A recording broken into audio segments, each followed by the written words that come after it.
Moi je l'ai toujours su que j'étais pas comme les autres. Mes problèmes à moi sont pas comme les vôtres. Pas juste une petite affaire louche dans ma personnalité. Ben non, quelque chose de rare qu'il fallait identifier.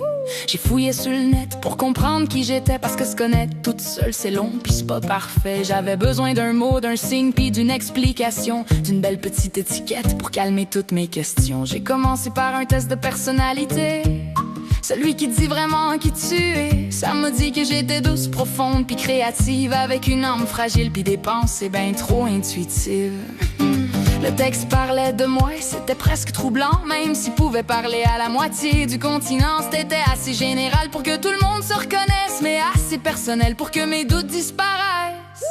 Je suis spéciale mais avec précision. Ils m'ont donné des lettres pour chaque émotion. Plus je me cherche, plus je me trouve dans des tests louches qui me le prouvent. Je suis rare, sensible pis compliqué, mais au moins maintenant tout est bien classé.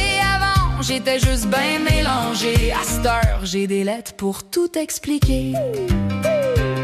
Après ça, j'ai compris que j'étais hypersensible. C'est écrit sur internet, donc c'est irréversible. J'ai dit, oh ben voilà pourquoi je capote en dedans. Pourquoi je ressens tout trop fort depuis que j'ai 5 ans. Puis j'ai trouvé d'autres mots pour ma façon d'exister, ma manière de parler, de ressentir puis de penser. Ça me faisait du bien, j'avais plus besoin d'expliquer. J'avais juste à nommer les cases où ils m'ont placé. Ensuite j'ai découvert que j'étais très intelligente, sauf quand la consigne est plate puis exigeante. Mon cerveau travaille quand ça pique sa curiosité, sinon il part prendre l'air sans vraiment me consulter. On appelle ça un haut potentiel, ça sonne comme ben savant, ça fait plus chic. Je décroche tout le temps, quand le sujet m'allume je deviens impressionnante. Quand ça m'ennuie je redeviens complètement absente. Je suis spéciale mais avec précision. Ils m'ont donné des lettres pour chaque émotion. Plus je me cherche, plus je me trouve dans des tests louches qui me le prouvent. Je suis rare, sensible pis compliqué, mais au moins maintenant tout est bien classé.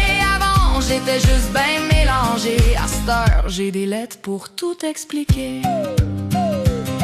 Je voulais faire d'autres tests pour finir mon portrait, mais j'ai vu le ménage puis la vaisselle qui me jugeait. En chemin vers la cuisine, j'ai vu l'ampoule brûler. Je l'ai changé puis après ça, ben j'ai tout oublié. J'étais planté là debout avec mon tournevis. Ça me demandait c'était quoi qu'il fallait que je dévisse. Là j'ai dit c'est clair, encore une révélation. J'ai sûrement un TD avec une option en rénovation. Maintenant quand je parle de moi, faut prendre des notes. Je suis pas juste une personne, je suis quasiment une mascotte. TAG, anxieux, sensible à temps plein, TSH, puis TDA, tout ça dans mon quotidien. Puis si tu, moi aussi, je me reconnais là-dedans. Je vais te répondre doucement, mais très sérieusement.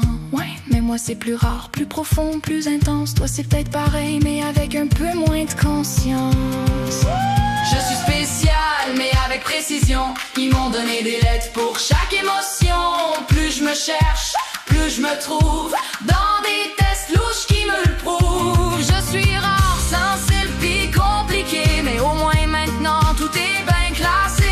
Avant j'étais juste bien mélangé.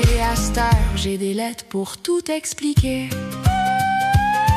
Faites les tests vous autres aussi, ça fait du bien. Même si ça change pas grand chose à notre quotidien. Quand tu sais plus qui tu es, quand ta vie est en miettes, ajoute 3 lettres de plus puis colle tout une belle étiquette. Moi j'ai trouvé ma paix dans un beau résumé, vague pour tout le monde mais assez vrai pour me valider. Puis demain si je doute encore de mon identité, je referai un autre test pour tout revérifier.